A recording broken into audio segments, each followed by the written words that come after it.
Chapter 1508. She didn't know how many times she had seen this famous building. The huge Sphinx stood on the golden sand, and next to it was the world's largest pyramid. This is... Claudia felt like she was in a dream. Just a second ago, she was still in the British Empire, in that seaside school. But after stepping through that door, she had arrived on another continent. She even thought that this was a very realistic 3D painting. It was the kind of flat 3D painting that was drawn on the street like a cliff. But obviously, this wasn't the case. What kind of 3D painting could be shown in all directions? Was it a virtual projection technology? Don't joke around. This kind of hot weather, this kind of burning that made the skin scream, and the feeling of stepping on the sand all proved one thing. She indeed crossed the continental plate in an instant and came to another country thousands of miles away that once had a brilliant ancient civilization. You are, Claudia's voice trembled as she looked at Luo Qiu. She was so shocked that the pepper spray she had secretly hidden in her hand dropped to the ground. Boss Luo glanced at the thing that Claudia dropped. He waved his hand as if he had never seen this kind of thing before. It's called the critical gate.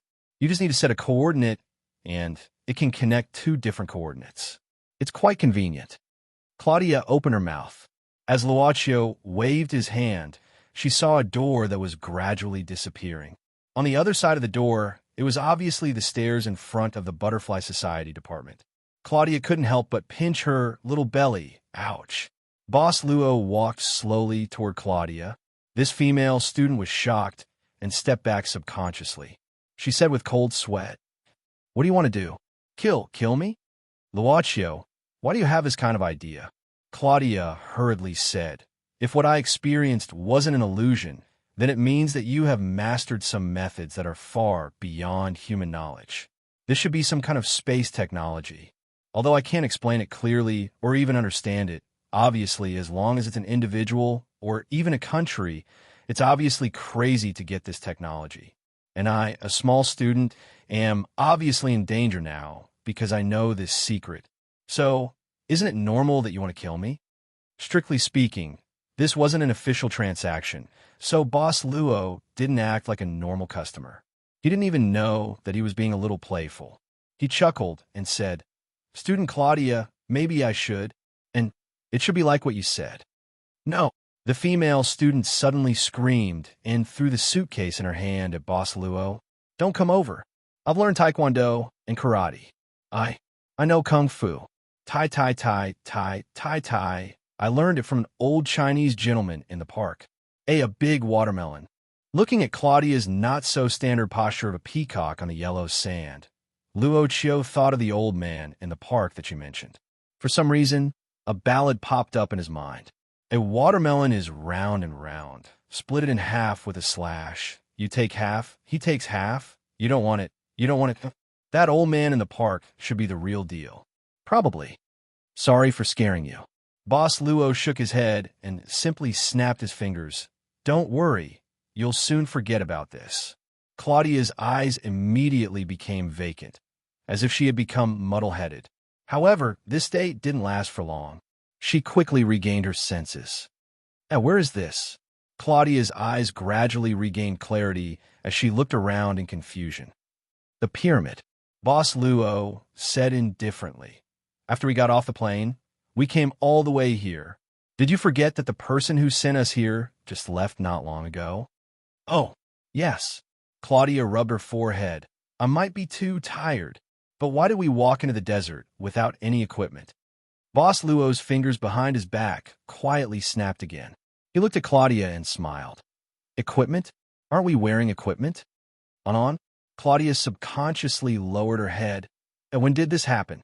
Just now? Was it because it was too hot and I was hallucinating? She was wearing equipment suitable for walking in the desert, and there was also a backpack with supplies under her feet. Claudia squatted down to check and found that the things in the backpack were very tidy and sufficient.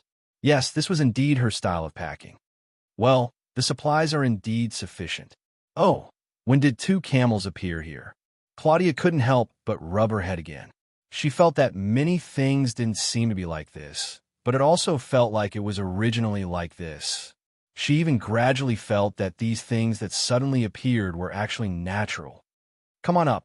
Boss Luo easily flipped onto the back of a camel and looked at Claudia, casually said, "You already know how to ride a camel now." Already know? Already know? What did I know? Oh, I know how to ride a camel. Claudia found that she easily flipped onto the back of a camel. Haha, it's amazing. She couldn't even remember where she learned how to control a camel. As for horsemanship, she learned it in the girls' high school when she was studying. This is probably the so-called understanding by analogy. Yes, it must be like this. Where are we going? Claudia skillfully rode the camel and walked side by side with Luaccio.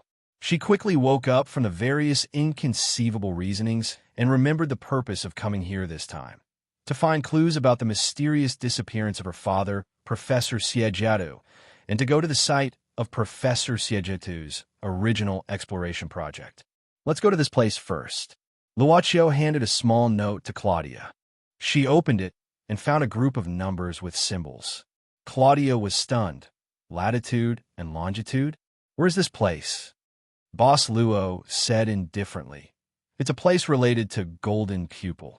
As for what we can find specifically, we will only know after we arrive at this place. Where did you get these coordinates? Claudia frowned. She should be the one to mention Golden Pupil to Luo, but ever since her father disappeared, she had been investigating. Other than the name Golden Pupil, she didn't know anything else about Golden Pupil. How'd he know? He only knew about it for a few days, but he already found clues about Golden Pupil. A witch lady gave it to me. She had been in contact with Golden Pupil before, if they're the same person. Boss Luo said with a smile. Oh, which witch? Claudia blinked and then shook her head. Suddenly, she felt that it was reasonable for a witch to appear. She pondered and said, I can't tell the exact location of the coordinates, but based on the latitude and longitude, it should be around here. Since the witch gave the coordinates here, and my father came here to investigate the ruins. Golden Pupil should be the same person. But how are we going to find Golden Pupil in this sea of people? Just keep walking, Luaccio said in a very familiar tone. Something will probably happen on the way. How do you know? Claudia couldn't help but be suspicious. Ingwei often does this. Boss Luo joked and said, my physique is more prone to strange things. Of course, even so, it's not all bad. Claudia thought that it wouldn't be that easy. There was only desert around here, and the golden sand even made people's eyes hurt. There was no one here. How could anything happen? Suddenly, there was a sound in front of them. It was probably on the other side of a sand dune. It seemed like someone was moving on the other side of the sand dune. Claudia couldn't help but open her mouth. She felt that this was just a coincidence. This place was originally near the world's largest pyramid, a very famous scenic spot, so it was common knowledge that there would be tourists nearby. Should we go and take a look? Claudia said excitedly. Why not? Boss Luo said meaningfully. This is an unforgettable adventure. It's too monotonous. Wouldn't we have come for nothing? As he said, Boss Luo patted the camel's hump. The camel slowly walked towards the sand dune. Claudia thought that this was not wrong. She was also a curious person, so she couldn't restrain herself and quickly chased after the camel. It was very convenient to travel in the desert with a camel as a vehicle. They quickly climbed up the sand dune and saw the place where the sound came from. It would have been better if she didn't see it, but after seeing it, Claudia couldn't help but gasp. On the other side of the sand dune, several old off-road vehicles were chasing after a camel that was running desperately. There was a masked person on the camel who looked like a male. And on the off-road vehicles, there were people constantly peeking out and attacking the person on the camel, shotguns, powerful crossbows. What are they doing? Claudia took a deep breath. She actually knew what was going to happen next, but she needed a firm answer at this time. It's obviously a chase. Luochio glanced at it. The people in the car seemed to be bandits in the desert. The person who escaped is coming towards us. Claudia's voice suddenly became nervous. What should we do? They seem to have discovered us. Classmate Claudia. Boss Luo blinked and said, I didn't learn Taekwondo or karate, and I don't know the powerful Taiji fist. So, can you protect me? Wait a moment. Claudia was dumbfounded and said in exasperation, "Are you a man?" Boss Luo shook his head and slowly turned over to get off the camel. "Then we can only surrender. If we don't resist, these bandits probably won't kill us immediately." Claudia didn't know what to say. In just a moment, the man on the camel who was being chased had rushed to the front of the two of them. At this time, the several off-road vehicles that came quickly overtook the camel. The off-road vehicle spun in front of the chased man, Luaccio, and Claudia. At this moment, the camel that the masked man was sitting on suddenly cried out in alarm and fell to the ground.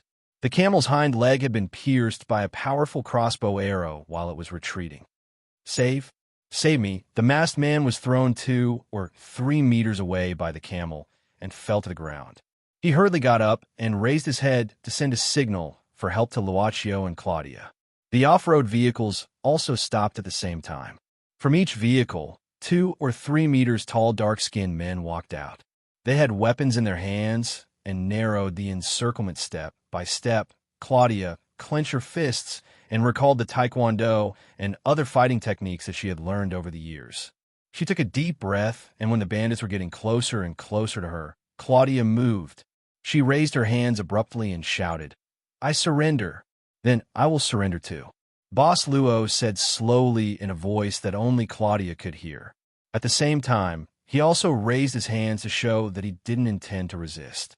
Seeing this scene, the masked man who was being chased suddenly became discouraged and sat down in despair.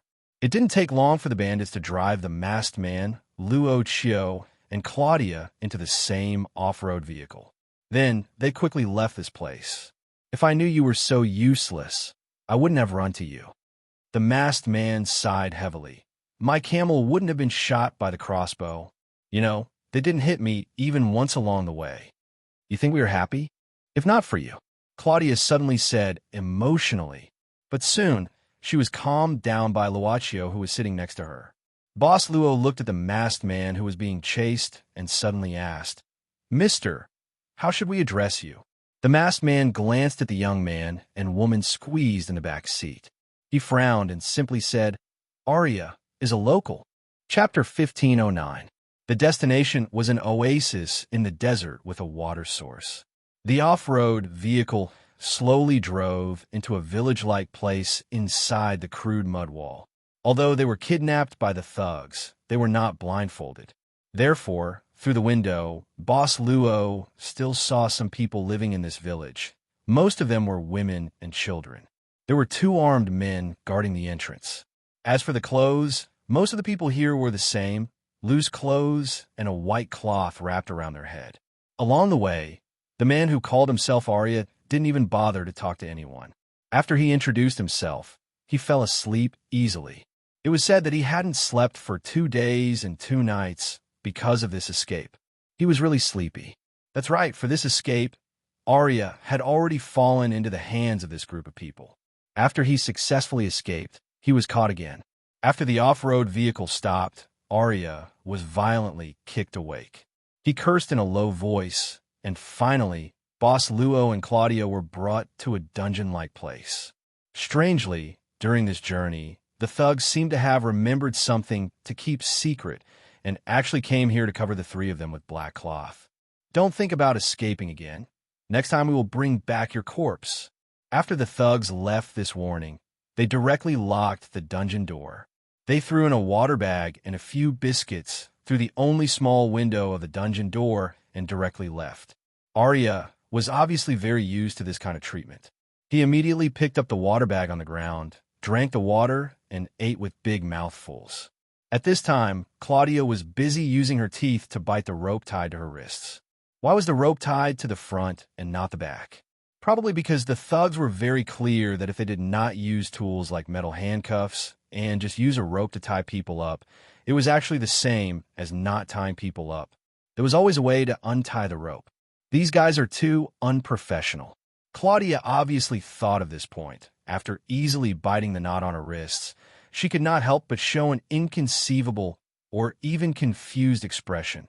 "What's the point of tying us up like this?" "Luo, let me help you undo it." When did you undo it?" The rope fell from Boss Luo's hands to the ground. He said slowly, Their supplies are probably not that good, so they use this kind of rope. Of course, maybe they felt that it was okay to not tie themselves up. After all, normal people would have a hard time opening this big iron door. Claudia couldn't help but feel a sense of despair when she saw the only passage in the stone room. She seemed to want to find a place to vent, so she glared at Arya. "You still have the mood to eat at a time like this?" Arya turned around and ignored her. He covered his water bag and food tightly, as if he was afraid that someone would snatch them away. Claudia couldn't help but roll her eyes. Actually, she knew that this bag of water and food was probably all that they had for the next 1 or 2 days. The thugs obviously would not give them any preferential treatment.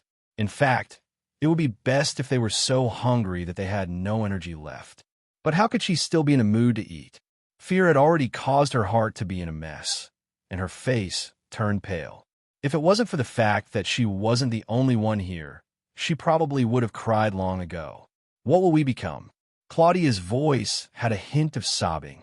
She raised her head and looked at Luaccio blankly. Boss Luo was walking around the stone room, knocking on the stone wall from time to time. Hearing this, he turned around. Just as he was about to say something, Arya suddenly sneered. He straightened his body and began to untie the knots on his hands slowly. He said in British with a thick local accent, "The best-case scenario is that you will be caught by them to give birth to the next generation. These guys are in need of manpower, and they especially like children, because they like to teach their children how to fight from a young age, so you will keep giving birth until you die." Nonsense. Claudia couldn't help but hug herself tightly in fear. Her voice trembled. She was the Iron Virgin of the Academy. Not to mention a boyfriend, she didn't even have the experience of kissing a man other than her father. She couldn't imagine what kind of hell it would be to give birth to the next generation for a group of strange men. Unexpectedly, Arya laughed at this time. His eyes even became somewhat wretched. He laughed wretchedly and said, "You think giving birth until you die is enough? It's far from enough. Let me tell you, this place is in need of women, especially white skin like you. They like it the most. So after you die, your body will be preserved with a special method and turned into a corpse prostitute. If you take good care of it, it can last for at least a few years. TSK, TSK, TSK. I don't want to." Claudia suddenly screamed and stood up. Her body was trembling in fear. The method of making this kind of corpse should have been lost. Boss Luo suddenly asked, "Did the people here discover this method, or did they restore this method themselves?" Arya originally wanted to tease this little girl to pass the time. He didn't expect to be asked such a tricky question. He was stunned at once. "How do I know this? If you have the ability, why don't you ask them directly?" "Mr. Arya, have you seen a corpse prostitute?" Boss Luo blinked his eyes. "I have never seen one with my own eyes before, so I'm curious. Can you describe it?" "Oh, God." At this time, Arya showed a painful expression. He patted his head vigorously and said as if he was wailing, "I'm really unlucky for 8 lifetimes. Why do I have to meet guys like you who like strange things again? You guys?" Luaccio smiled slightly. Arya subconsciously said, "I was originally a local guide responsible for bringing people into the desert. Not long ago, I brought a guy here. Later, I was caught by these bastards and brought here. Sigh, I feel that I also smell the stench of Alto on you. You all look like people who don't know the difference between life and death." Hearing that Arya was a local and often brought people in and out of the desert, Claudia subconsciously glanced at Boss Luo. Her eyes suddenly lit up slightly. Luaccio knew what she thought, so he looked at Arya and asked, "Mr. Arya, you're a local guide. Then have you accepted a job similar to being a guide for the archaeological team?" Arya directly lay down, his hands supporting his head and his legs crossed. He yawned and said, "There's so many people who want me to be a guide. How can I remember to hire so many? Why do you ask this?" "We are here because—" Boss Luo was about to speak. As a person who always spoke the truth, he really intended to say the purpose of this trip, to find someone. Unexpectedly, Claudia hurriedly interrupted at this time. "We are also here for archaeology. We are about to graduate from university, so we want to do a course about the pyramid. So we came here." Boss Luo opened his mouth, but he saw Claudia quickly walking over, pulling him back a few steps, and said in a low voice, "My young master, can you be more careful? We don't know the background of this guy. Be careful. Be careful." Boss Luo directly didn't say anything. It was actually good to be more sincere, wasn't it? At the same time, not interested, not interested. Arya shook his head. He waved his hand and suddenly changed the direction of his head to lie down. Claudia thought for a while, then took 2 steps forward and said in a low voice, "Mr. Arya, I want to ask something from you." Arya didn't move. Claudia didn't give up and quickly said, "If you can tell me useful information, I can give you a reward." Arya immediately turned around. The corners of Claudia's mouth curled up slightly, as if she was very pleased with herself as she looked at Boss Luo. Boss Luo found it interesting, so he let her be. He examined the walls of the stone room. There seemed to be some patterns carved in the dark. They were murals, and they looked quite old, as if they depicted a certain period in ancient Egypt. "What can you give me in return?" On the side, Arya and Claudia continued their conversation, and Claudia said in delight, "What do you want? I can give you dollars or pounds." Arya stared at Claudia without blinking, as if she was unmoved. Claudia couldn't help but frown. "You don't like it? I can exchange it for local currency. How about $2,000 for your local currency?" "Girl, I do like dollars a lot." Arya, however, sighed and then looked at Claudia as if she needed his care. "Let me give you a kind suggestion. In this place, even if you promise me a gold mine, it wouldn't be as appropriate as giving me a glass of water. But right now, you don't even have a drop of water, let alone a glass of water. Because all your water is in my hands, haha. When you're thirsty and can't take it anymore, you'll have to beg me, understand? White girl." "You." Claudia couldn't help but turn pale at the rebuke. Like a deflated balloon, she instantly stopped talking, as if she had been dealt a heavy blow. She quietly found a corner and curled up. At this moment, she was even more afraid, and it was only at this moment that her fear erupted like a flash flood. She hugged her knees and buried her head, her body trembling slightly, but there was no sound of crying. Arya casually glanced at her and ignored her. Instead, he was more interested in the other young man who was also trapped here. Luaccio was holding a lantern and carefully examining the murals on the wall in the candlelight. A lantern? Arya was abruptly stunned and then hurriedly stood up. But he was in such a hurry that his left foot bumped into his right foot, and he fell to the ground again. He hit his teeth, and his mouth was full of blood. He couldn't help but cry out. Hearing the noise, Claudia subconsciously raised her head. Her eyelashes were stuck together, and her eyes were red. This female straight, the student, was so stubborn that even if she was crying, she didn't intend to disturb anyone. She quickly wiped her eyes, and when she opened her mouth, she found that her voice was hoarse. So she deliberately lowered her voice and asked solemnly, "What happened?" Arya couldn't care less about the pain at that moment. Covering his mouth, he pointed at the lantern in Luaccio's hand in disbelief. "Lantern! Lantern! Where did he get the lantern? Why is there such a thing in this godforsaken place?" Claudia instantly looked at Arya in confusion, and then looked at him with a caring gaze as she said indifferently, "It's dark here. Isn't it natural to light up a lantern? If you don't want to see anything, just close your eyes." Arya opened his mouth. It wasn't the problem of lighting up a lantern when it was dark, but he had been locked in this place for a long time, and he couldn't find a single thing. So where did the lantern come from? And such an exquisite lantern at that. Why did this little girl say it as if it was natural? "This place is the inside of a pyramid." Luaccio put down the lantern in his hand and turned around to look at Claudia and Arya. "Pyramid?" Claudia couldn't help but be startled, and subconsciously walked in front of Boss Luo. She also looked at the mural on the wall. "What did you find? Why are we in a pyramid? Weren't we kidnapped by those thugs and brought to their camp? It's a bear place, isn't it?" Boss Luo shook his head and said indifferently, "This pyramid doesn't go up, it goes down." "What do you mean?" Claudia suddenly frowned, but her straight student attribute suddenly activated, and she said in shock, "You mean the pyramid is built deep underground? Inverted triangle? It should be like that." Boss Luo nodded. "Oh my God." Claudia was shocked. This is really a huge discovery. If what you said is true, then this pyramid might be one of the most important discoveries in human history. A pyramid buried in the ground upside down. Arya ignored Claudia's exclamation, and even ignored the question of why Boss Luo had the lantern in his hand, and asked in a low voice, "Young man, can you understand the painting on the wall?"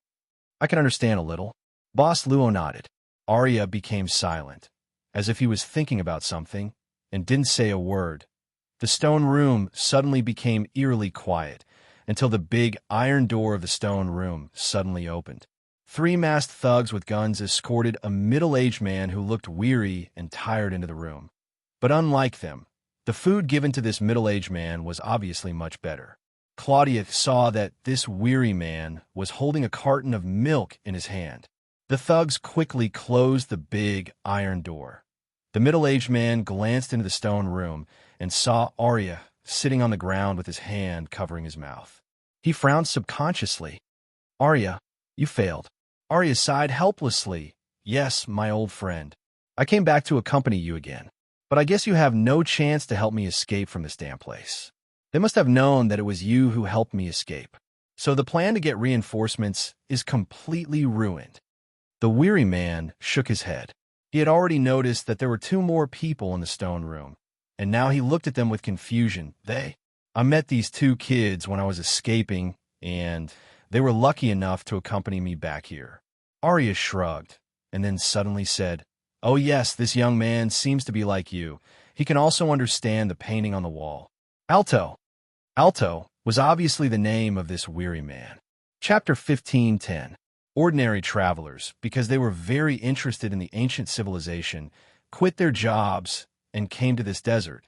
But in the end, they did not expect to fall into the hands of this group of thugs. Claudia did not believe the words of the old man named Otto, but she obviously did not intend to tell the truth. In the cell, there seemed to be a clear gap. Claudia and Arya were now staring at each other. As for Boss Luo, he was discussing the murals on the wall with Otto. Claudia did not know when Luaccio became so familiar with a man called Otto. It seemed that both of them did not even have a formal and sincere self-introduction.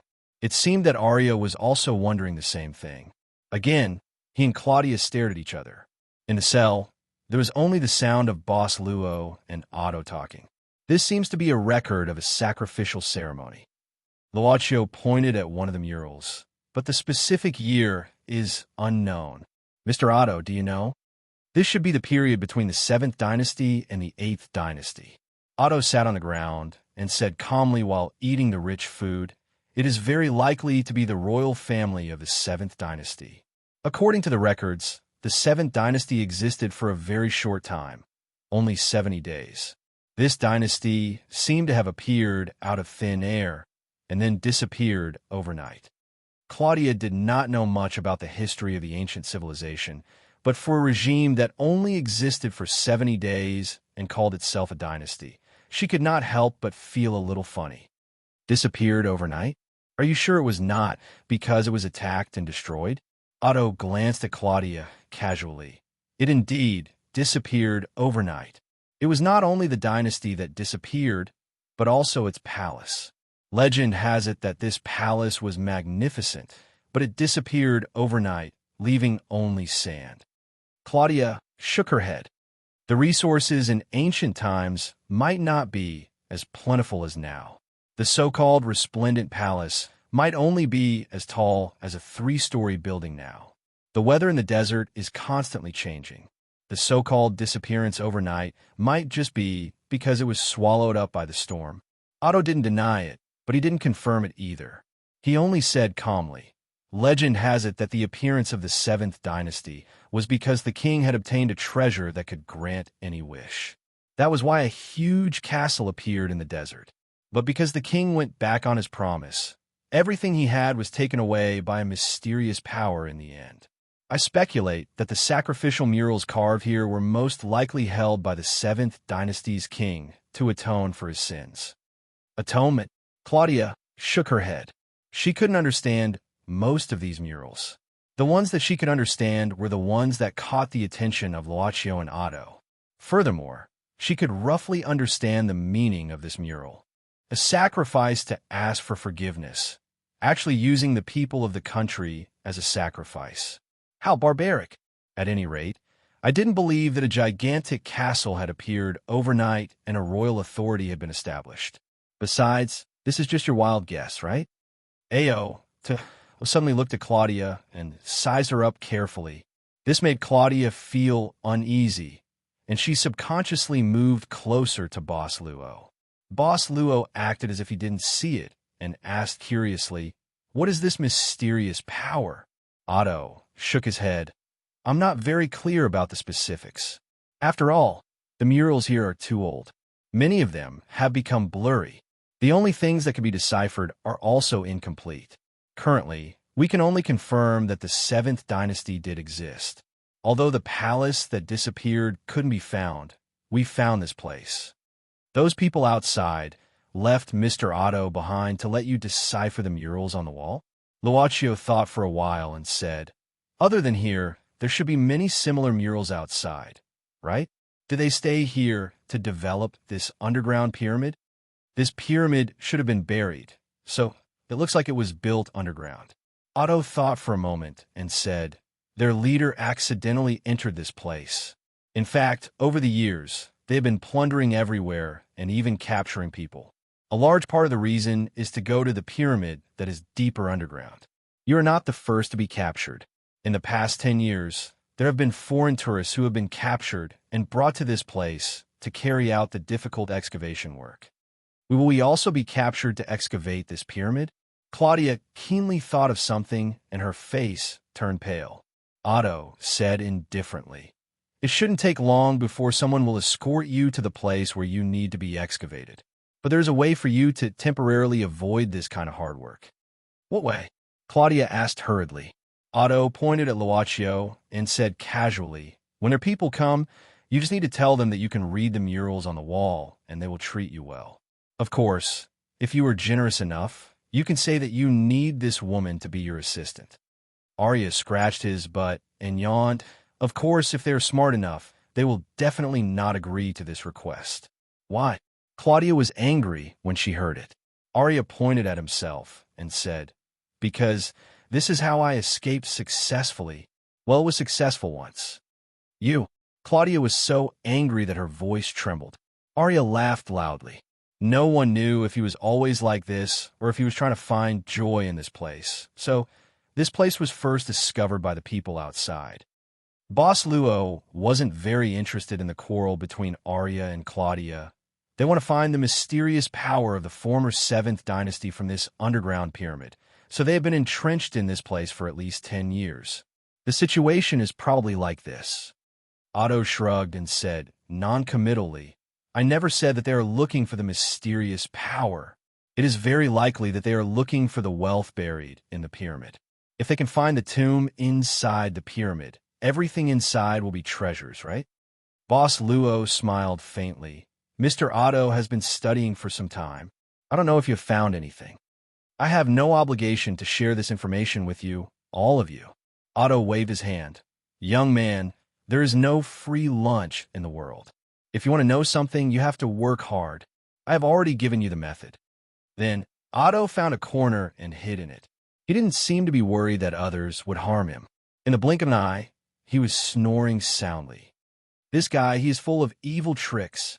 Claudia came to Boss Luo's side and whispered in his ear. "I don't believe a single word he said. What mysterious power. It must be something he made up on the spot. If there is such a thing, why would he say it so casually? If it were me, I would not tell anyone. It would be best if I found it myself." "True. False. We will know if we look for it here." Luocchio smiled faintly. Claudia said unhappily, "How do we find it? Don't forget, we are imprisoned in this place where we can't see the light of day." Boss Luo walked directly to the big iron door, then stretched out his hand and pulled it. With a click, this iron door that was so heavy that it was estimated to be measured in tons was actually pushed open. What happened? Arya suddenly jumped up. From the beginning, he didn't sleep but paid attention to everything in the cell. "You, how did you open the door?" "They didn't lock the door before they left. Luaccio smiled faintly and said, "Maybe they forgot. I don't believe you." The lamp also appeared out of nowhere. Arya shook his head. He looked at the big iron door that was opened and the passage behind the iron door. His expression changed. Finally, Arya stood up and looked at Otto and said, "Oh, this is a revelation from God. He must be helping us in the dark, so if I don't escape now, it would be too impious." Otto opened his eyes and said, "I hope you can succeed this time, Arya. You don't want to go with me?" Arya hurriedly said, "I promise, we won't be discovered this time, and we won't be caught again. Otto, this might be our last chance. Or else, I guess I'll have to go deeper into the ground to excavate, and I might not be able to come out for the rest of my life, and I'll die of exhaustion here."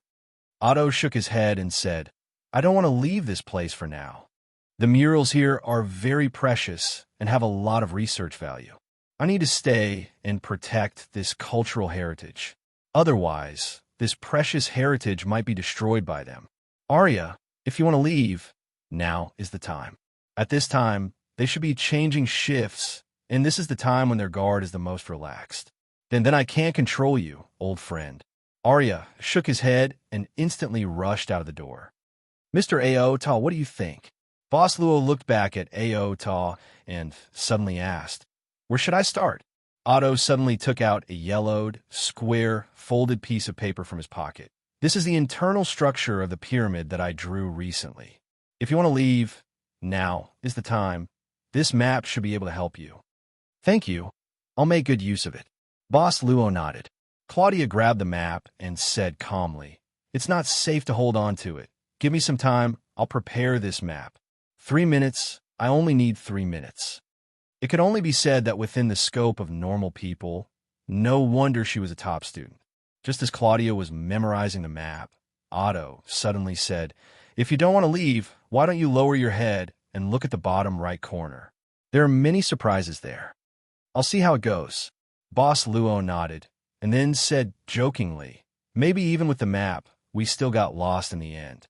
Then we walked and came back here." Otto didn't say anything, and probably fell asleep this time. Before the 3 minutes were up, Claudia said in a low voice, "Okay, I memorized it all. Even if you lose the map, we won't know how to come back. Then let's go." Luaccio walked in front, stepped through the iron door, and left the prison. Claudia hurriedly followed. Otto was the only one left in the prison. He looked at the iron door in confusion and said to himself, "Strange, did he really forget to lock the door? This young guy is too calm. Could he be an inhuman?" Otto shook his head. He didn't like the existence of inhumans, especially when it came to excavating relics and other things. That was because inhumans were always much better than normal people when doing such work. "I hope you can find something good." Ao Tual gave a strange smile and then fell into a deep sleep. This guy named Ao Ta, none of his words are true. Along the way, not only did they not encounter any of the thugs outside, they even had a smooth journey. It felt like they were going straight down. Although they were not out of danger yet, Claudia was obviously more relaxed now, choosing to stay behind and deal with those thugs in order to protect the cultural relics.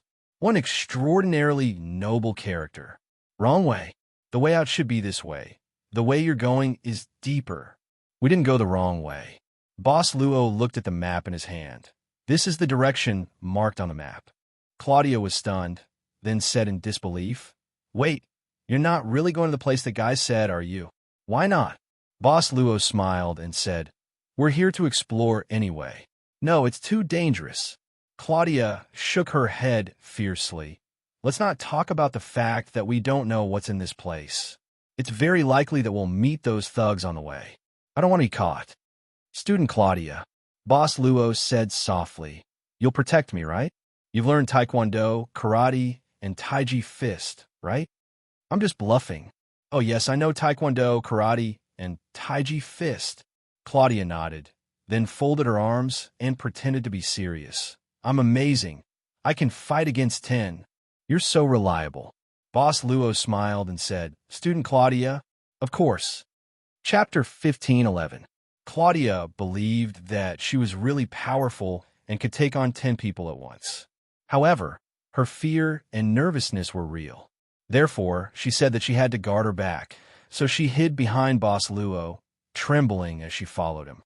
Speaking of which, Claudia, I don't think you've ever mentioned your mother. Luocio turned around and said, after your father disappeared, your mother must have been very sad. I don't have a mother. Claudia shook her head and said, I'm an orphan. I was adopted by my father when I was young. That's it. I see. Luocio nodded. This also meant that the missing Professor Siegiatu had never been married. What's your dream? Boss Luo asked abruptly. This question was too big and abrupt, but he had the ability to not make the other person feel uncomfortable when he asked. When I was young, I wanted to be an actress. Claudia thought for a bit and shook her head. She said, but when you grow up, you'll realize that only knowledge can truly change your own destiny. So, if I have any dream, I want my name to be written in the International Mathematical Union. The Fields Medal? Boss Luo smiled and said, that's a great dream. Claudia said, actually, this is too difficult. After so many years, only one woman has done it.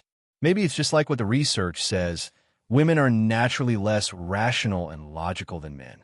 Isn't there already a first female winner? Luocio shook his head and said, I know a lot of women. They're all much better than men.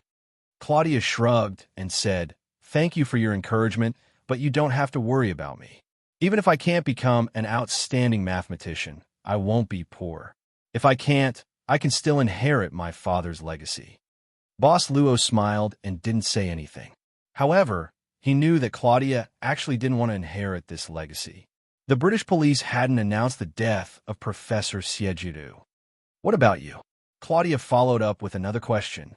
Probably because she didn't like to be the one who kept answering, she wasn't as scared as before.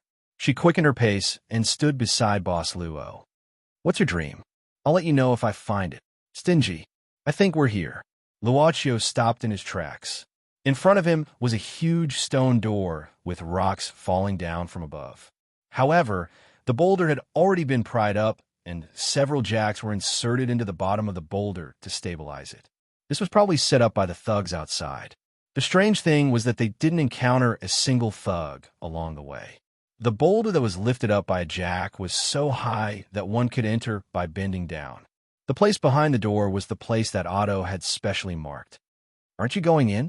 Claudia noticed that Luocio was standing in front of the door, but he didn't enter immediately. He seemed to be thinking about something, so she bent down and poked her head in to take a look. Instantly, she let out a suppressed exclamation. Claudia hurriedly stepped back and said with a trembling voice, There seemed to be many corpses, bones inside. Luocio bent down and walked in. He saw that there were indeed many corpses and bones in Claudia's words, and most of them were bones. As for the corpses that existed, they all had different degrees of decomposition. The ones that were relatively recent might have been from a week ago. Someone died here a week ago. The clothes on the corpses that had turned into bones seemed to be from a long time ago. These bones and corpses were now piled up like a small mountain. The place behind the huge stone door even glowed with a faint green light. This was caused by the white phosphorus produced by the decomposition of the bones. It was a very simple biological and chemical knowledge, but in this place full of corpses, it was easy to cause extreme discomfort. There are a few corpses here, and they are wearing the same clothes as the bandits outside. Claudia said nervously, then why did all the people here die in this place? The air was filled with the smell of corpses, but Boss Luo didn't seem to feel anything. He carefully looked at the bones and corpses around him. He even picked up a bone that looked like a thigh bone under Claudia's trembling gaze and examined it. These corpses don't look like they were injured or died. Luocio said casually, look at their bodies, there are basically no fatal wounds. They seem to have died suddenly. There's a passage over there. At this moment, Claudia stretched out her hand and pointed. In this small space, there was a pitch-black passage that seemed to lead to an even deeper place. There was no doubt that in front of this passage, there were also corpses everywhere. There was even a dried corpse sitting at the entrance of the passage. Other than the bones and rotting corpses, Only this corpse sitting at the entrance of the passage was dry. It seemed to be particularly prominent. The two walked to the front of this dried corpse. This dried corpse's face was filled with horror, and its open mouth seemed to have reached the limit of what a human could do. Obviously, it had encountered something extremely terrifying when it was alive. He doesn't seem to have any wounds on his body. Claudia swallowed her saliva and looked into the depths of the passage nervously. However, it was pitch black inside, and she couldn't see anything at all. The lamp in Luacio's hand could only illuminate a few meters in front of them. Hearing this, Luacio squatted down and used his hand to move the floor a few times. He swept away the dust on the ground and saw a line of words engraved on the floor. It was probably the dagger in the dried corpse's hand. "What's written?" Claudia looked curiously. "This is written in English. Greed is the original sin. It seems to be a warning for those who come later." Boss Luo looked back at the corpses and bones around them. Perhaps these people died because of greed. Claudia said angrily, "That guy called Otto. He's up to no good. He actually made us come to such a terrifying place and didn't tell us about it." Boss Luo smiled. "He only told us about the existence of such a place and didn't force us to come. We were only driven by curiosity." Driven by curiosity. Boss Luo secretly added in his heart. "Go in," Claudia asked softly. "Since we're here, let's go in and take a look." Luacio nodded. However, before leaving, under Claudia's surprised gaze, he moved the dried corpse on the left side of the passage entrance away. Then, he found a nearby rag and wrapped the dried corpse up. "What are you doing?" Claudia couldn't help but ask curiously. Boss Luo said indifferently, "In our country, in ancient times, there was a practice of wrapping corpses with straw mats. At that time, people couldn't afford coffins due to economic reasons, so they could only use straw mats as a substitute. They felt that after a person died, if they didn't even have a place to stay, it would be more tragic." Claudia blinked her eyes and suddenly laughed. "You really look like a corpse collector." When this female top student laughed, she looked much better than when she had a serious face with big eyes. She imitated Luacio and found a rag to cover the dried corpse. Then, she said proudly, "Do you know what this is? According to your words, this is double the ownership." The ancient people would cry, probably. Boss Luo shook his head and smiled, because of Claudia's seemingly ridiculous action. "But why did you only help this dried corpse?" Claudia patted the dust on her hands and looked at the white bones and corpses on the ground with a puzzled expression. "There were so many corpses," Boss Luo said indifferently, "because they didn't leave a message on the floor. Just because of this?" Claudia was startled. Boss Luo said casually, "A person who is willing to warn the latecomers before his death. I think he also hopes that the latecomers can do something for him. Since we have received his gift, we might as well do something for him. Don't you think this is fair?" Claudia rolled her eyes to show that she didn't agree. She looked around and suddenly said, "These guys are still holding weapons. And let's loot." It was impossible to loot. Not loot. Claudia even found a pistol under a corpse that wasn't badly decomposed. Then, she excitedly armed her hands. Then, she kindly gave a decent-looking machete to Luacio. Before this, she had already hung a crossbow on her body. Claudia, who was only 3 levels away from being fully armed, was suddenly filled with confidence. She skillfully loaded her pistol and snorted, "I've joined a shooting club before. My marksmanship is pretty good." "Isn't your dream to be a mathematician?" Boss Luo blinked. Claudia said casually, "I learned this under my father's request. Taekwondo is also the same. He said that even a girl should have a strong physique to be able to face anything." Luacio smiled. "Seems like your father has high expectations for you," Claudia said faintly. "Actually, he hopes that I can be as passionate about archaeology as he is. Although he works in a seminary, he is actually obsessed with all the mythical relics. I always feel that he actually wants to find something." "Go in." This time, it was Boss Luo's turn to end this topic. Claudia felt very comfortable with this kind of ending. She tilted her head and looked at Luacio. The way he held the gun was quite valiant. she suddenly said. Now it seems that this is the charm of the exploration work, the constant tension and excitement. Boss Luo said jokingly, I hope you didn't give up your original dream because of this. If I give up my original dream because of this, are you going to take responsibility? Claudia suddenly asked. Her gaze was scorching. Boss Luo shook his head. It's your choice to give up. Claudia said in a low voice, This is not a gentleman's answer. Is this what you Easterners call being reserved? You are really not honest. Do you have any misunderstanding about honesty? Luocio smiled casually and walked directly into the tunnel. As for the knife that Claudia gave him, he took it in his hand. Hey, don't walk so fast, wait for me. Claudia quickly followed him. The tunnel seemed to be very long. It was even impossible to measure its exact depth. Claudia held the pistol tightly, looking ahead in fear. She didn't see Luocio's back. She didn't catch up with Luocio from the beginning. This was unbelievable.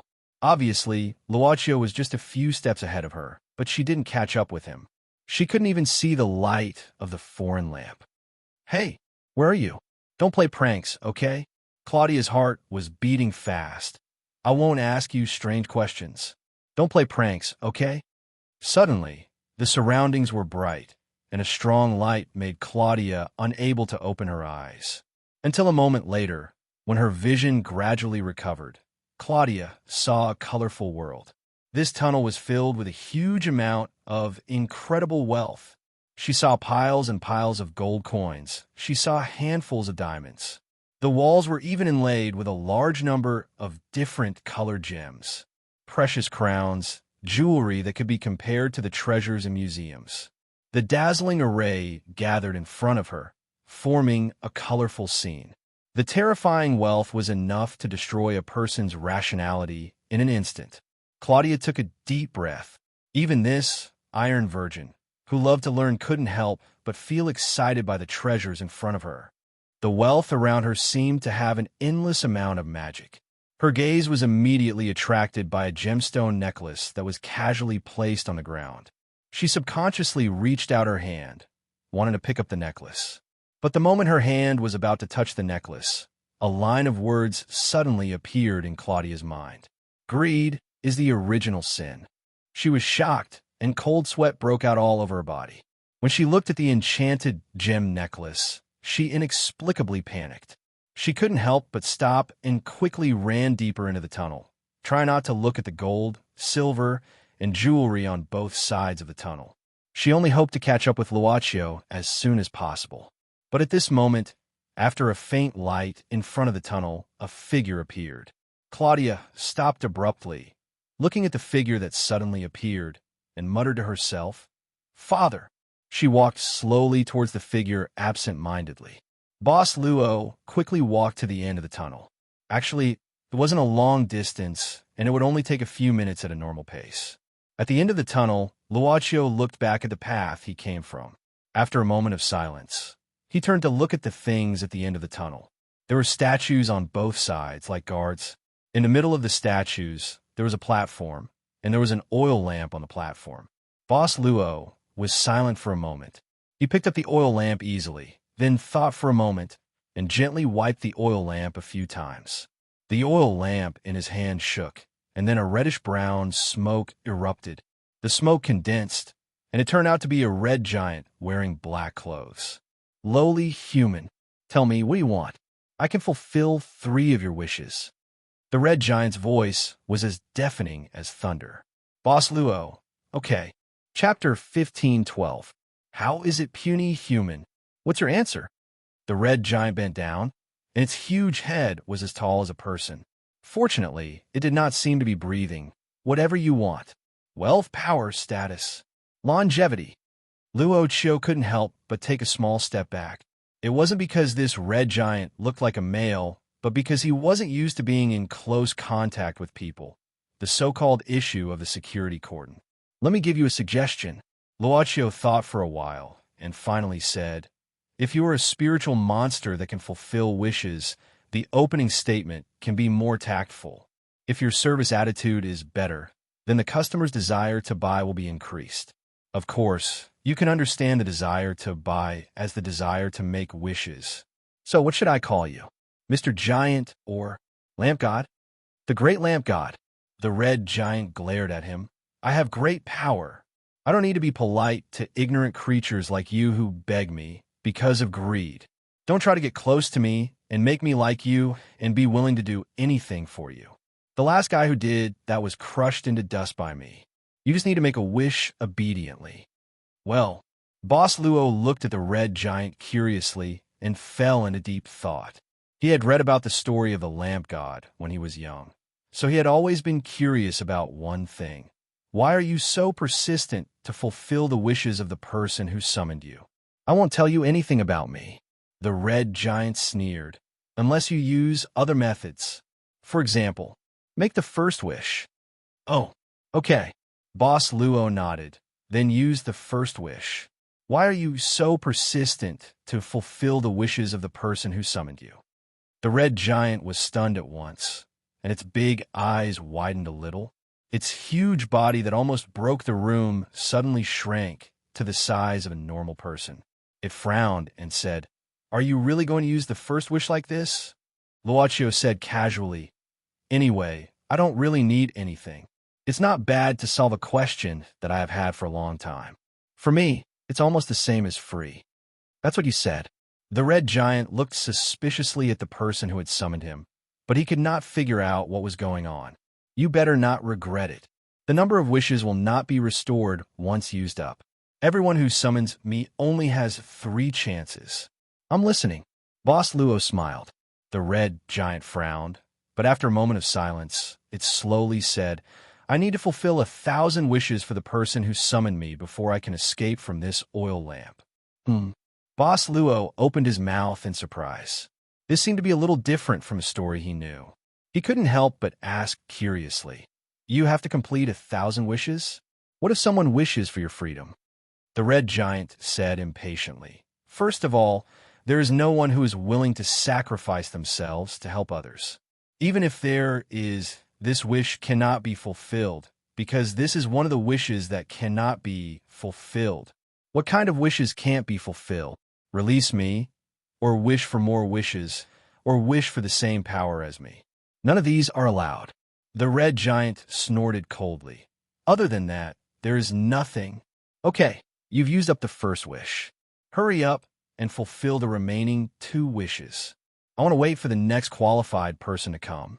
Really, it's been so long, and only one qualified person can summon me. What is that guy doing? That guy? Boss Luo blinked curiously. The red giant continued to smile coldly.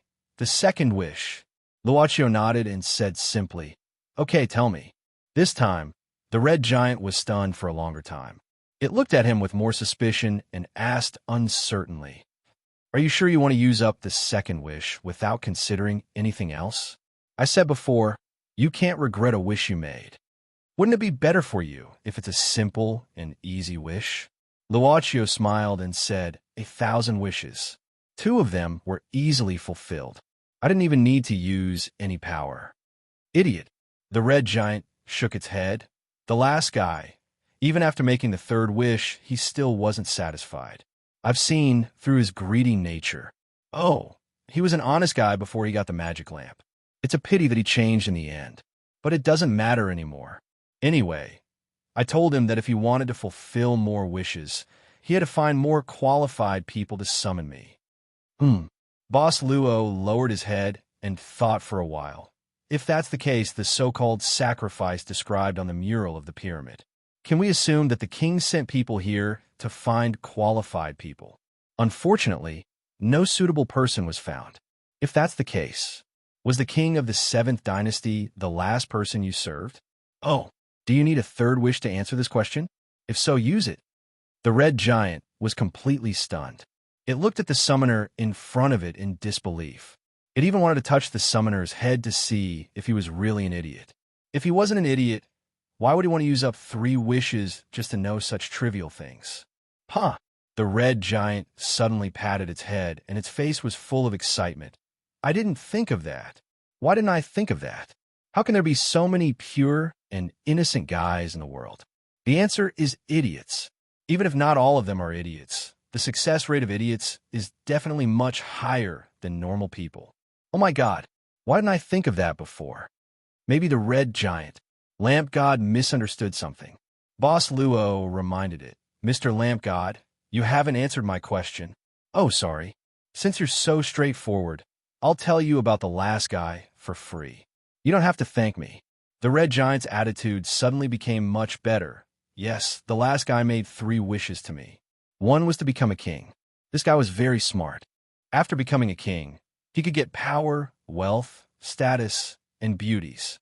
It was equivalent to combining several wishes into one. Then, he made a second wish, which was to wait for immortality. I gave him a lifespan of 5,000 years. Later, he made a third wish, which was that his queen could also have immortality like him. The red giant stopped and sneered. Then the queen died. Immortality doesn't mean immortality. Therefore, when he wanted to make a fourth wish to revive his empress, he could only look for a new suitable candidate. Why? Didn't the guy who let you find this place tell you this? Boss Luo just shook his head. Forget it.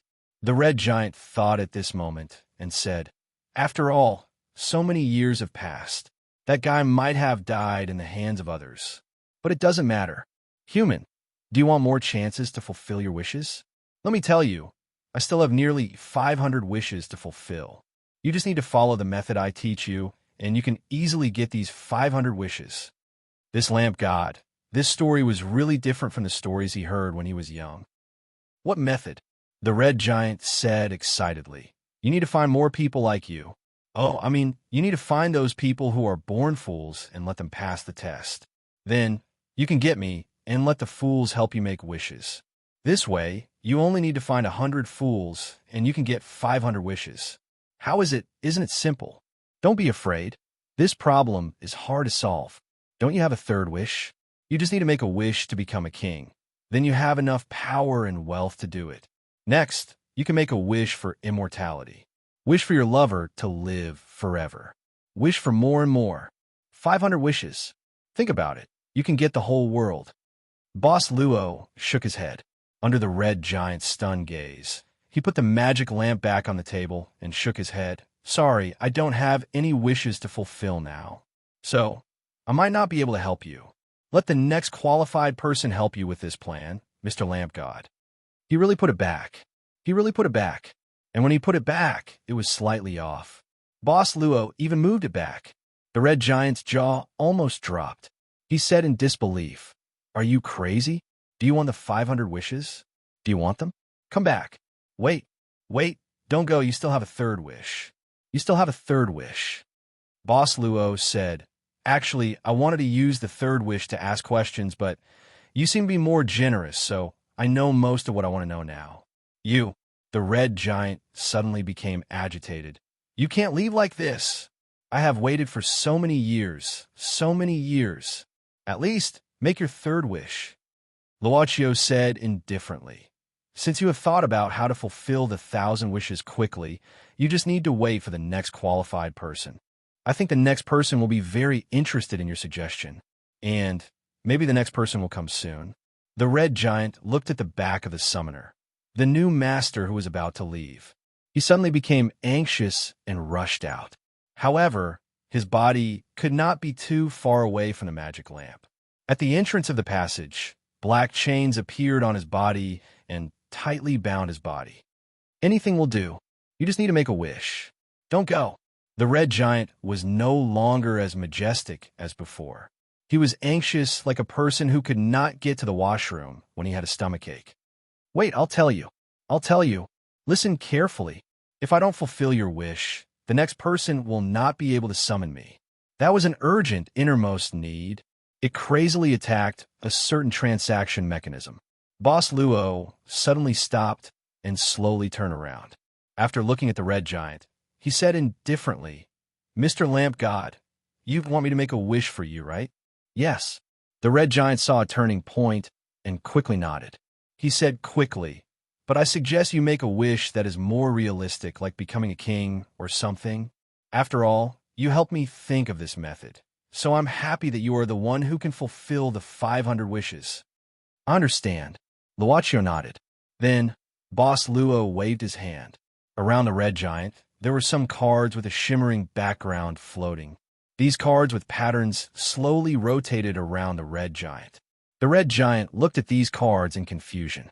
Luaccio said softly, then, Mr. Lamp God, please choose one from these cards as a reward for my wish. The red giant looked at Boss Luo blankly. Boss Luo said respectfully, This shop is at your service, dear Mr. Lamp God. Huh? What's going on? The red giant opened his mouth subconsciously. What are you doing? My place of work? Probably. Boss Luo said with a smile, like Mr. Lamp God, it exists to help other people fulfill their wishes. But it's paid. The red giant, the red lamp god, patted his cheek subconsciously, making a crisp sound. Ha, dash. That's too much. That's too much. He roared crazily. How dare you? How dare you? There's no such thing in this world. I'm fulfilling your wish. Why do I have to pay the price to fulfill your wish? It's me. It's me. It's me. Its body suddenly swelled up, as if it wanted to push open the entire room. Its angry voice echoed in the room, and the air waves brought by its roar were like a strong wind. It even shook the entire huge pyramid that was buried underground. Human, as the lamp god who fulfills your wish. The red lamp god's body was burning with flames. I have dignity. Then, the black chain that appeared from the magic lamp tightened instantly, and the expanding lamp god shrank back little by little. The red lamp god's dignity was gone instantly. Chapter 15:13. The red genie was tied up like a dumpling. It stood not far away from the magic lamp, unable to move. Its face was filled with grief and indignation. Then it gradually became helpless. I see. It seems that Mr. Genie has a restriction that forbids you from hurting others. Boss Luo took 2 steps forward and came to the side of the red genie. Then he reached out and tapped on the chains that bound the genie. The genie's eyes widened when the chains around its body loosened. It opened its mouth and uttered the word "you" several times. However, it could not form a complete sentence. Boss Luo shook his head. I don't think I have anything to do with this magic lamp. But you have your own story. I'm talking about the story before you became the genie. The red genie was silent. Then it sighed and looked at the summoner expectantly. You really don't want to make a third wish? Luaccio did not say anything. He just glanced at the pattern cards that were waiting to be opened. His meaning was very clear. The red genie frowned. For so many years, ever since it became the genie of the genie, it had never seen anyone give up on making a wish. It would have been fine if that was the case. At most, it would only mean that the person had no desires. However, the person actually managed to loosen the restraints of the genie. Are you? The red genie suddenly thought of something and looked at Luaccio with a hint of fear. Boss Luo shook his head. As I said, I have nothing to do with the magic lamp. In fact, from a certain point of view, my situation is actually similar to yours. The red genie stared at him suspiciously. It could not sort out its thoughts for the time being. The magic lamp's rule that restricted the genie from attacking the summoner meant that the summoner was destined to be safe. Other than its loud voice, it had lost all its dignity. It could only look at the pattern cards around it. Then it tentatively grabbed one of them and brought it to its face. What? You want half of my power? The red genie looked at the card that it grabbed at random. Its face was full of disbelief. Even its voice became shrill. I just want you to make a third wish. Furthermore, this is the third wish that I helped you fulfill. You actually want half of my power as the price? Preposterous. Preposterous. Preposterous. Compared to the possibility of freedom. Boss Luo said slowly, Mr. Lamp God, don't you think that half of the power is already a bargain? After all, when I make this third wish, it means that the next summoner will be able to fulfill the plan of 500 wishes, and so on. The red genie's fingers trembled. Obviously, its heart was shaken by this possibility, but it still could not understand why it had to contribute half of its power to the other party when it was the one who was supposed to fulfill the other party's wish, and there were still 500 more wishes to be fulfilled. How could there be such logic in this world? Wasn't this bullying? I also have respect. Forget it. The red genie sighed and threw away the patterned card in its hand. It then grabbed the second card beside it and looked at it without much expectation. My soul will belong to you after I die. It was right. The first card was already asking for a lot. Obviously, the second card would not be so simple. But the red genie still could not accept the most precious thing that it had to offer. Boss Luo casually gave an official explanation at this time. This refers to after you die. That is, after you die, Mr. Lamp God. Perhaps you will be able to escape from the magic lamp, and then you will have a long period of freedom, and then you will die. In fact, from a cost-effectiveness perspective, I suggest that you choose to give up half of your power. The red genie snorted coldly. Half of your power? Are you willing to give up half of your power just to buy a possibility? I think I'm willing, at least for now. Boss Luo suddenly said faintly, if there is a possibility in front of me, I think I'll be willing, even if it's all. Lunatic, the red genie snorted. For this power, I'm willing to be enslaved by this magic lamp. Now, I've almost fulfilled half of my wish. Now, you want me to give up half of my power? Impossible. My soul belongs to me. I've had enough of the pain of being imprisoned by the magic lamp. I don't want my soul to be imprisoned anymore. This is also impossible. As it spoke, it threw out the second card and then grabbed the third card. Then, its expression became strange, and then it became silent. It stared at the third card for a long time. Then, it took a deep breath and glared at Boss Luo. It gritted its teeth and said, You may be more abominable and cruel than the creator of this magic lamp. Mr. Lamp God, do you have an answer? Boss Luo pretended not to hear it. In fact, there were only 3 cards in total. The red genie had seen them all. But now it was hesitant. It gritted its teeth and said, I need to think about it quietly. After saying that, the red genie of the lamp turned into a red and black smoke and rushed into the magic lamp. The room where the magic lamp was placed suddenly became dark and quiet. Since Luo Qiu had to wait for the genie to make a decision, he would not leave quietly before the customer gave him an answer. He looked at the road he came from. Claudia was still nowhere to be seen on the way here. She was still in the middle of the trial of the magic lamp. Suddenly, Claudia came to, or returned to the place she was familiar with, the place where she lived. Father? She followed the familiar figure, but she did not know why she came back here. Everything in her home was so familiar to her that she would not bump into the wall even if she closed her eyes. A figure flashed upstairs. Claudia was startled and quickly chased after it. She pushed the door open and entered the room at the end of the corridor. It was her home study, and also the place where Professor Siejidu spent most of his time except for the bedroom. Father! The moment the door was opened, the sunlight pierced into Claudia's eyes. Professor Siejidu was holding a pipe in front of the window, thinking about something. Hearing Claudia's call, he turned around and showed a kind smile. Oh, Claudia, it's you. What's the matter? Is it really you? Claudia slowly walked in. She quickened her pace, then quickened her pace, and rushed into Professor Siejiadu's arms. Am I dreaming? What's wrong, Claudia? Professor Siejiadu frowned and stroked his daughter's head. He asked softly, Are you unhappy?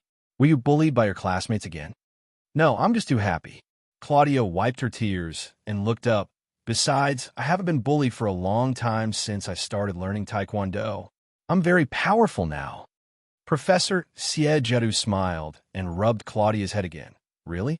You've become so powerful in less than a month. You're indeed my daughter. What month? I've learned almost 8.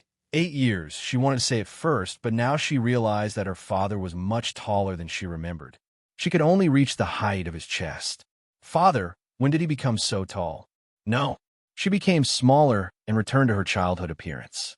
When she was a child, she was always bullied and teased, because she was more mature than ordinary children. Therefore, under Professor Siejidu's suggestion, she learned some self-defense skills. That year, she was only 14 years old.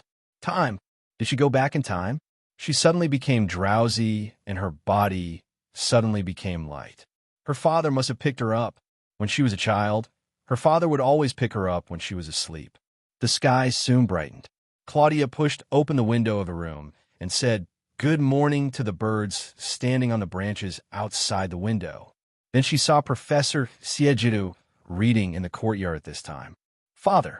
The sound attracted the attention of Professor Siejidu, who was reading.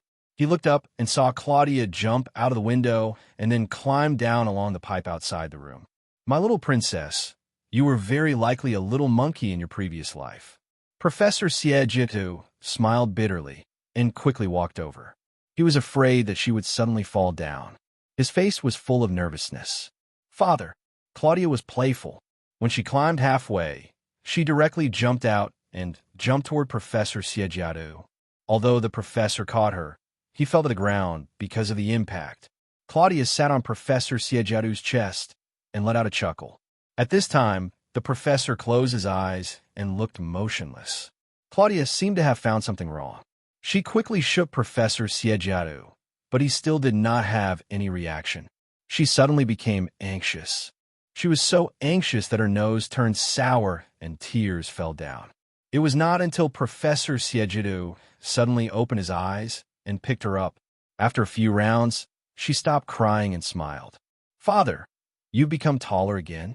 Claudia hugged her father's waist and found that it seemed that she could only reach her father's waist. Professor Siejidu could not help but laugh. "My little princess, you're only 11 years old. Do you want to be taller than me?" "I'm only 11 years old?" Claudia looked up in confusion and saw the Christmas tree in front of the house. She remembered this Christmas tree because this was the Christmas tree that her father specially brought back and planted in the courtyard when she was 11 years old. This year, she was indeed 11 years old. "Father, I had a dream yesterday." Claudia tilted her little head and looked very cute. "I dreamed that I grew up and became 14 years old." Professor Siejidu seemed to be interested. He squatted down and gently patted the grass on Claudia's body from her arms to her legs. He carefully tidied her up. "A 14-year-old Claudia? What were you doing when you were 14 years old?" "I learned Taekwondo a long time ago." Claudia giggled. "I was amazing. I could protect myself and not be bullied." Professor Siejidu held her hands and kissed her. "Little princess, no one will bully you now because I will protect you." She listened happily and then lowered her head and kissed the professor's forehead, as if she was really a princess and her father was a knight. "I want to be with my father forever." That year, she was younger and liked to lie beside her father and listen to stories. Claudia lay on the soft carpet. Not far from her was the stove that emitted light and heat. Professor Siejidu's magnetic voice slowly sounded. He was telling his daughter about the stories passed down from the Greek gods. He had already told her several stories that night, but she seemed to have not heard enough. Even when it was time to sleep, she was still very tenaciously resisting the demon of sleep. Later, after Oedipus killed the king's position was temporarily taken over by the king's younger brother. Not long after, a monster appeared in the kingdom, and no one could solve it. Oedipus saw the notice and came forward to solve the problem of the monster. According to the notice, Oedipus became the new king and married the former king's queen as his wife. The story seemed to be about to end here. Seeing Professor Siejidu open the book on his lap to a new knight, Claudia suddenly asked curiously, "Dad, isn't the queen Oedipus' mother? How could he marry his own mother?" Professor Siejidu smiled and looked at the little figure. At this time, Claudia, who was lying on the ground, raised her legs and gently kicked in the air. Obviously, she was still quite energetic. Siejidu retracted his gaze and thought for a while. "Do you still remember the curse of Pelops?" "Everything Oedipus did was to fulfill this curse. This is a kind of destiny, Claudia." She couldn't understand this at all. She didn't know what destiny was, so she directly shook her head. "I don't like this story. It's too tragic. I want to hear something else." Professor Siejidu laughed, picked up Claudia from the ground, put her on his lap, and hugged her gently. "What story do you want to hear?" The little Claudia thought for a while, then raised her head and said, "I want to hear the story of Valentine's Day." Professor Siejidu blinked and said softly, "But the story of Valentine's Day is also a tragic story. And haven't you heard it before?" I don't care, I want to hear this. Claudia said naively. I want to hear the story of Valentine's Day, with a good ending. Professor Xie Jiadu smiled and nodded. After pondering for a while, he said, Okay, let's tell the story of Valentine's Day. The story began again under the illumination of the fire. It was still Professor Xie Jiadu's magnetic voice, telling the story of Valentine's Day. Finally, the day before the execution, the blind woman's eyes were finally cured. She rushed to the execution ground and finally saw the real appearance of Valentine. Then the king, Claudia? She had already fallen asleep, lying on Professor Xie Jiadu's body. He stopped the story, gently carried her up, and sent her into the room. At this time, she was really at the age where she could fall asleep listening to stories. Chapter 15:14. It did not take long for the red genie to think. After about half an hour, it came out of the magic lamp again. It was not as aggressive as it was at the beginning. Instead, the red genie seemed to be very quiet. Mr. Genie, it seems that you have a result, right? Boss Luo had an impeccable professional smile on his face. He had always regarded his identity as the shop owner, as a profession to distinguish himself from the shop owner. However, his emotional problems were gradually fading, and he hadn't gotten a good cure. I really want to say that your fake smile is annoying. The red genie shook its head. But why do I have a feeling that you are sincere? Luochio said softly, because I hope that every customer who completes a transaction can get what they really want. This is my answer. The red genie waved its hand, and a patterned card shot towards Luochio. Boss Luo took it over and opened it to have a look. The card with the pattern was written, Soul. Boss Luo smiled. It seems that compared to the other two things, Mr. Genie thinks less of your soul. The red genie sneered. As long as I don't die soon. My soul is also important, but at least it belongs to me before I die. Once I leave the magic lamp, I will not die easily with the power of the powerful genie. Luochio slowly put away the card and wished. I also hope that Mr. Genie can live a long life. Don't talk so much. I have already agreed to your terms. The red genie suppressed its anger. Hurry up and make your third wish. You cunning guy. That's true. Boss Luo nodded and pondered, but I don't know what to wish for since I have to make a wish all of a sudden. It had already signed a contract to sell its soul, just so that the other party could make the third wish. Now it had even sold itself, but the other party was dragging its feet. The red genie could not take it anymore. Its voice suddenly became shrill. I've already agreed to your request. No, please don't misunderstand. Luochio said apologetically. Please believe me. I didn't mean to make things difficult for you. Dear Mr. Genie, I will fulfill my promise. But, the veins on a genie's forehead were about to jump out. Streams of flames were even spurting out of its nostrils. It gritted its teeth and said, But what? Luochio said seriously, It's just that since it's a rare opportunity to get a wish, of course, we have to think carefully about what kind of wish to make. We can't just waste it, right? Didn't you just use up 2 wishes to ask 2 boring questions? Now you're telling me to think about it carefully and not waste it? The red genie was furious. If it were not for its dignity, it would have turned into a giant and stomped the other party to death like an ant. You've waited for thousands of years. Do you still care about this little bit of time? Boss Luo said casually, Mr. Genie. The red genie took a deep breath. It did not be so angry. The problem was that it had always been a violent person. It had been trapped in the magic lamp all these years, and it did not restrain itself much. In this kind of environment, it would only make its personality worse. Okay, I'll wait for you here, the red genie snorted. I'll wait until you're willing to make a wish. It felt that, as a genie, it had completely disgraced itself in one day. The red genie's eyes were about to spit fire. A stool appeared out of thin air, and it sat on it. It crossed its arms and shook its legs. By the way, what will happen to people who don't pass the test? Boss Luo suddenly asked. The red genie said impatiently. They will fall into an illusion and be unable to extricate themselves. This is a test that reflects what one wants the most in one's heart. It's something that can't be obtained in real life. It's something that one dreams of getting. Once they get it, who will be willing to let it go? Therefore, those who are trapped in the illusion and are unwilling to leave will only have one outcome, which is to starve to death. Boss Luo suddenly looked at the magic lamp on the table. It doesn't seem to have an illusion function. It was set up by the previous person who summoned me. The red genie said impatiently. He invited a powerful wizard and set up this tunnel that can test one's soul. In the end, the wizard was killed. There should be many corpses outside, right? One of them should be the wizard's. Who cares about that? I'm only concerned about who can pass the test. Boss Luo could not help but be curious, since this is not a test set by the magic lamp itself, but an outsider's, the final result of the test.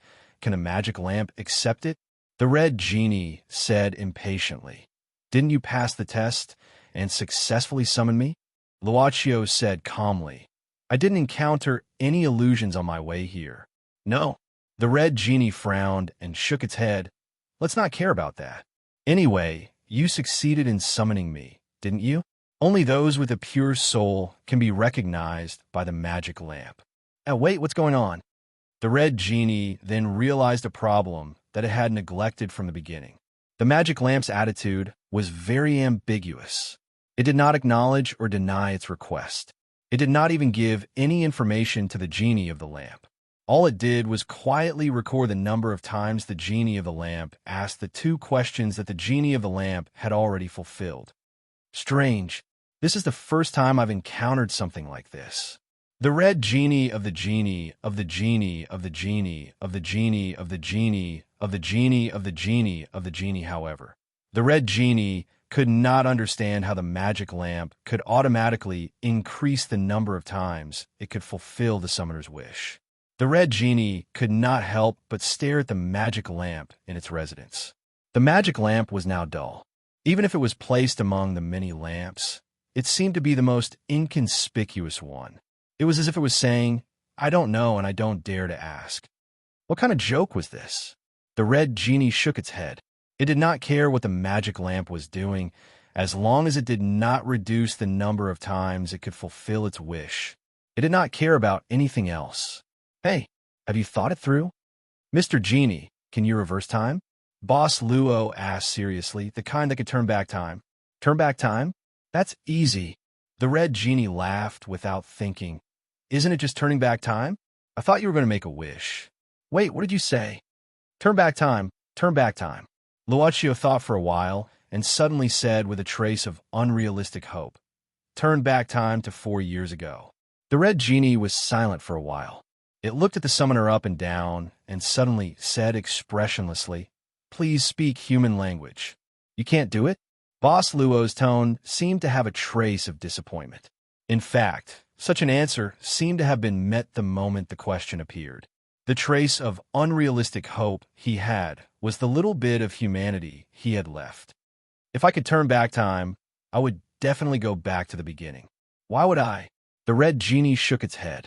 Listen, although the magic lamp can fulfill all the wishes of a person, there's a limit to it, because it has almost considered the limit of human needs from the beginning. The rule of 3 wishes is to avoid the relationship between human greed and this limit. Time is the most powerful force in the world, more powerful than any other force. In the face of time, I will die one day. I can't turn back time. Change it. But why do you want to turn back time? Is it because of something that you regret? This is simple. You can make a wish, and I will make it up for you. The dead can be resurrected. The broken things can be restored. As long as the thing that caused a regret is gone, there is no need to regret. Shouldn't people look forward? You're right. What surprised the red genie was that it felt like the summoner was really listening to it, even though it had lost control of the situation at the beginning. Well, it was an illusion. It must be an illusion. Boss Luo smiled. Mr. Genie, I want to make a 3rd wish. The red genie suddenly pricked up its ears and rubbed its palms. It became impatient. Boss Luo said slowly, can you tell me about your life? From your birth to now? What did you say? The red genie opened its mouth and widened its eyes again. It couldn't even remember how many times it had been surprised in such a short period of time. Luochio said calmly, I really don't need anything. Since you can't do what I need, Why don't you tell me about your life? You must be very lonely, living in a magic lamp all the time, fulfilling the wishes of those who are qualified to summon you, and then returning to the magic lamp again and again. If you don't want it, let's talk. You. The red genie frowned and suddenly looked at Zhang Zian with a strange expression. Are you really a fool? I have already made a wish. The last wish. After a long silence, the red genie slowly sighed. It gently clapped its palms, and the dark and huge room in front of it was suddenly swept by bursts of reddish-brown light smoke. After that, the surroundings became bright. It was a very spacious and bright room. On the delicate bed, a pregnant woman was in pain at the moment, surrounded by a large number of servants. Outside the room, more people were waiting anxiously. Among them was a man with a dignified face. In front of Zhang Zian was a phantom created by the red genie's power, but it was so lifelike that it was like a real person. At this time, it slowly said in a low voice, "One day, the king of this country was anxiously waiting outside the queen's room because the prince of this country was about to be born." Hearing this, Boss Luo suddenly blinked his eyes curiously. This should be an ancient kingdom in a certain period. The child hasn't been born yet, but there was already technology to identify the baby's gender at that time. Don't interrupt. The red genie glared at him. I said it was a prince, so it was a prince. Luochio nodded obediently. The prince was born without a hitch. At this time, the red genie sorted out its thoughts and continued the story in the room. With the change of its voice, the surrounding scene began to flash like a merry-go-round. The prince was like a favorite child of God. On the day he was born, the whole country ushered in a harvest, an unprecedented harvest, so he was loved by the whole country. He was smart, strong, and strong. He was the pride of the kingdom. There was no doubt that he would take over the king's throne and become the new king. Everyone believes that under the leadership of the prince, this country will live a happier life. Even the king thinks so. Soon, the prince was 10 years old. He became stronger, and the teachers in the palace could no longer teach him anything. In order to let the prince learn more and become wiser, the king ordered to find a capable person to be the prince's teacher all over the country. Finally, one day, a powerful magus came before the king. The red genie paused for a long time, then took a deep breath and said in a cold voice, "The wizard had this incredible power. On the first day, he met the king. He used his powerful strength to gain the king's approval and appointed the wizard to be the prince's new teacher. But the king would never have thought that the kingdom's destruction would begin at this moment." The red genie suddenly stopped. It was right in front of Boss Luo, clenching its fists hard. Its anger made its green roots covered its ferocious face.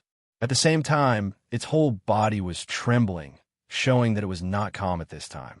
The realistic fantasy figures around it were also distorted. The red genie was like a volcano that was about to erupt. A powerful force leaked out of it, but soon, the magic lamp shot out a chain and restrained the red genie. It gradually calmed down, sighed, and suddenly looked at Boss Luo. "Do you really want to hear this story?" Chapter 15:15. Basically, there was no reason for him to stop halfway through a story. Besides, Boss Luo was the kind of person who liked to listen to stories. Furthermore, he had used his last wish. He is the most respected teacher of the prince's life. From him, not only did the prince learn more, but he also learned that there's a world that is far bigger than the kingdom. There are people of different skin colors, and there's a sea that is bigger than a lake. The prince wanted to see everything that his teacher said. He wanted to experience the greatness of this world together with his teacher. The red genie's expression softened. For this, the prince was even willing to give up his identity. He only wanted to follow his teacher and wander the world. Boss Luo gradually had a bad feeling. He hoped that it was just an illusion. But the reflections in the room gradually became philosophical. The prince and his teacher have climbed to unprecedented heights. They have crossed the vast sea. They have also lived with the locals in the extreme north and experienced the magic and magnificence of the aurora. All of this made the prince feel how small he used to be. Now that he has been reborn, he is overjoyed. He wanted to understand the true meaning of the world. He wanted to stay by his teacher's side forever and listen to his endless wisdom. These days lasted for 10 years. Finally, the prince and his teacher returned from their travels and returned to the prince's country. Suddenly, a huge shadow appeared in the room. It was like a dark cloud that covered the entire country. When the prince returned, what awaited him was not the sympathy of his family, nor the hugs of his parents, nor the cheers of his people who loved him. The red genie looked coldly at Boss Luo. What awaited the prince was this piece of ruins, just like this ruins. The dark clouds in the room dispersed, leaving only wreckage and the broken city walls. This was a shrunken and dilapidated country. The red genie reached out and grabbed a handful of dust. The dust scattered between its fingers. It stood silently like this. Because of the war, Luocio asked in a low voice. It was an invasion. The red genie said indifferently. A barbaric army from the south. They baptized the prince's country with the flames of war, hanged the king and queen, and used the cruelest method to kill the prince's people and destroy his home. Is the prince going to take revenge? Luocio still asked in a low voice. Of course the prince wants to take revenge. How could he not? The red genie's expression suddenly became fierce. The prince asked his teacher, a wizard with strong magic power, to help him. The wizard did not hesitate at all and told the prince the way to save everything. Do you know what the way is? The magic lamp. Luocio had a rough idea. That's right. The red genie of the red genie. The wizard told the prince that there was an irresistible great power in this world, but only the pure-hearted people could obtain it. It can make any wish come true. That was to obtain the legendary magical lamp. Finally, after countless hardships, the prince found the magic lamp. Unfortunately, the prince did not pass the test because there was only hatred in the prince's heart. The magic lamp will not respond to the evil man's request. The wizard appeared at this time. He told the prince that only by letting go of hatred and making his heart pure could he be recognized by the genie of the lamp. He asked the prince to give up the idea of killing the enemy. He said that time would punish the evil army. He said that instead of revenge, it was better to pray with the most sincere heart. He wished that the genie of the lamp would revive the prince's parents and people who died in the magic lamp. He wished that the kingdom that disappeared would come back again. Let everything go back to how it was before, and let the tragedy never happen again. Luocio was silent. The wizard's suggestion was more suitable than revenge. If the reward for letting go of hatred was to revive the dead, who wouldn't want to do that? Did the prince let go of hatred? Finally, Boss Luo asked curiously. He could only let go. The red genie of the lamp said calmly. Without any hatred, his heart was as pure as water. Only then could he be recognized by the magic lamp. In order to make himself pure, the prince left the destroyed kingdom and traveled the world with the wizard again. He used the time to wash away the sadness in his heart. He used his longing for his family and friends to overcome his inner demons. The prince used a full 30 years to let go of the hatred in his heart and made himself pure. In the end, the prince was recognized by the magic lamp and successfully summoned the genie of the lamp. After a long period of practice, the prince finally succeeded in seeing his parents again. The prince used his first wish to revive the people who died in the war. Then he used his second wish to restore the destroyed kingdom, allowing it to return to its former glory. Everything seemed to have gone back in time. The prince looked at his parents and relatives who were about the same age as him and couldn't help but cry bitterly. I really hope that the story ends here. Boss Luo slowly exhaled. The image in the room was the scene of the prince hugging his family. But obviously it's not like that, right? The red genie of the lamp took a deep breath. The prince has one last wish. What did you wish for? I wish to replace the original genie of the lamp and become the genie of the magic lamp. Oh, Boss Luo blinked. Suddenly, the boss said, "Did your teacher tell you this?" The red genie of the lamp looked at Luocio in surprise and finally nodded silently. His thoughts drifted. Many years ago. Teacher, look. The kingdom has been restored, and the people can live a happy life again. These are the crops that have just been harvested.